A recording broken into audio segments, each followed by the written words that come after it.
Speaker Pelosi earlier today said that impeachment is just too divisive and President Trump is not worth it. So, okay, that's interesting. Now, unfortunately, Mr. Nadler is not here, but according to the New York Times last week, I guess Mr. Nadler is worried that the Mueller report won't have in it what he's originally expecting to see in the Mueller report, because he sent out 81 letters a week ago today sketching out a sweeping new inquiry. And he includes in those 81 government agencies, presidential advisors, Trump business and political associates, the Trump Organization, the Trump campaign, and the inaugural committee. Of course, many of these are private citizens, and they now are swept up in this 81 requests for information. They've all got to go out and hire lawyers and at their own expense. So this is not something that I think should be done lightly.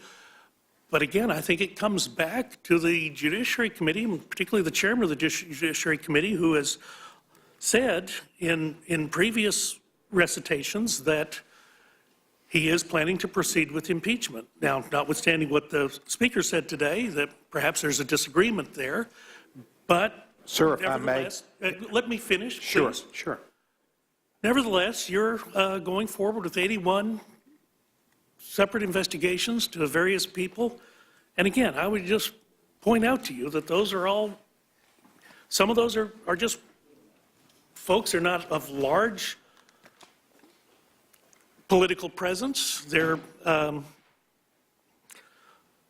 smaller players in this whole drama, but still, they are going to have to go out and hire legal counsel, and it is with some expense that they are going to possibly come before your staff of your committee or before your committee, and they've seen evidence of how people are treated, and they are justifiably concerned.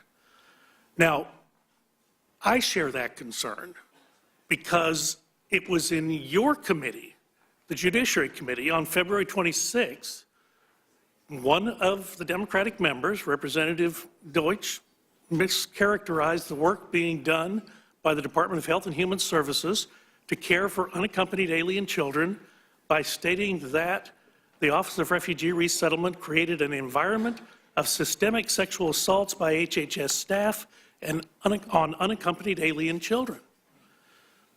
But this accusation was absolutely false. To my knowledge, I don't know that Representative Deutsch has ever visited an ORR facility. I know I have, at least 10 times.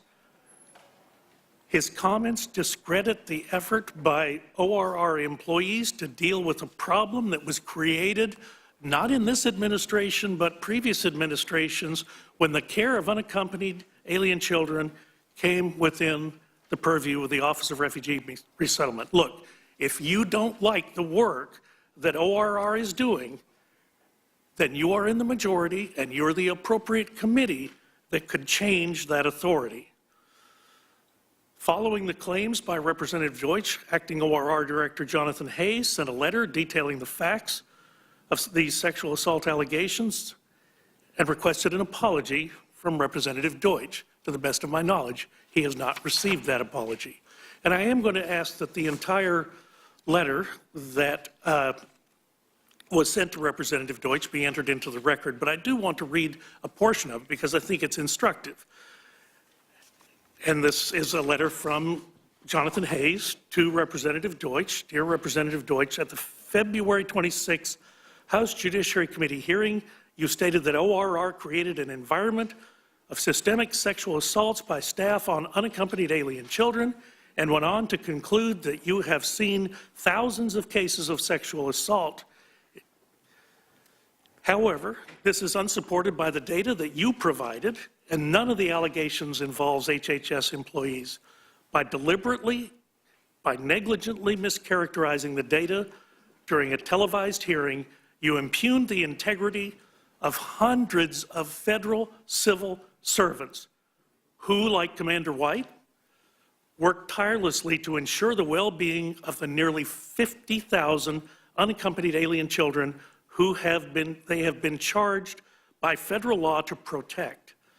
On behalf of these dedicated employees of the Department of Health and Human Services assigned to the Unaccompanied Alien Children Program, we request that you apologize to these career civil servants for your untoward and unfounded comments. Acknowledging that you were wrong is the moral, decent, and right thing to do. And the letter goes into more considerable detail.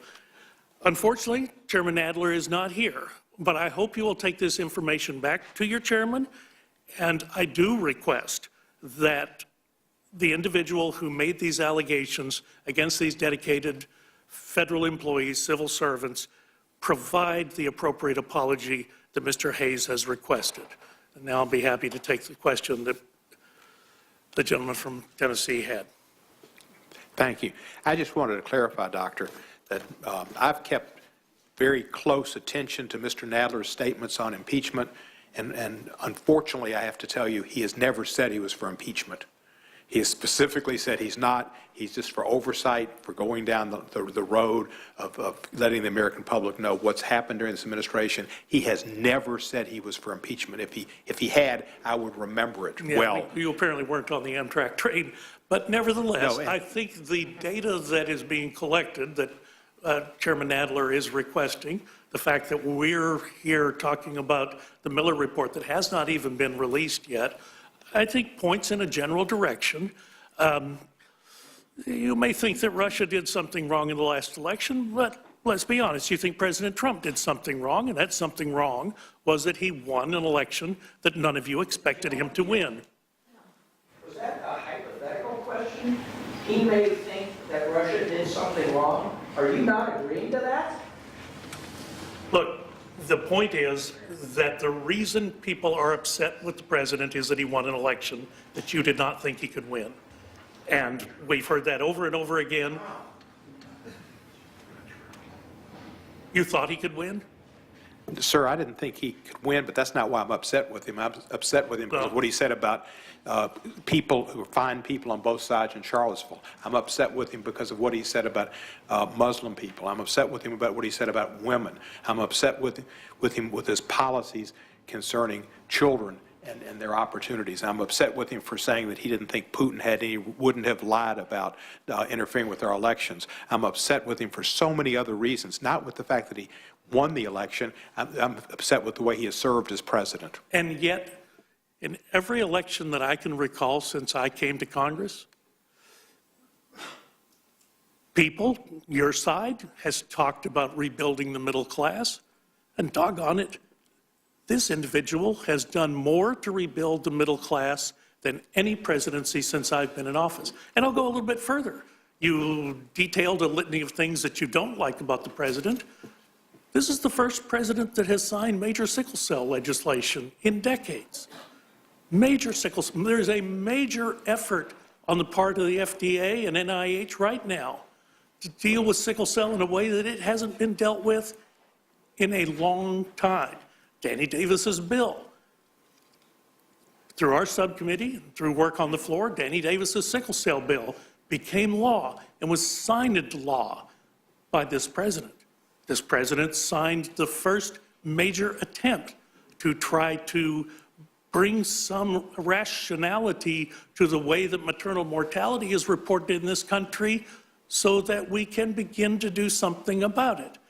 I would argue that this president has been enormously successful in the things that he's undertaken. But that wasn't the purpose of this hearing and not the purpose of my questioning. The purpose of my questioning was for you to convey to your chairman that Mr. Deutsch owes the people at ORR an apology, and I would expect it to be delivered.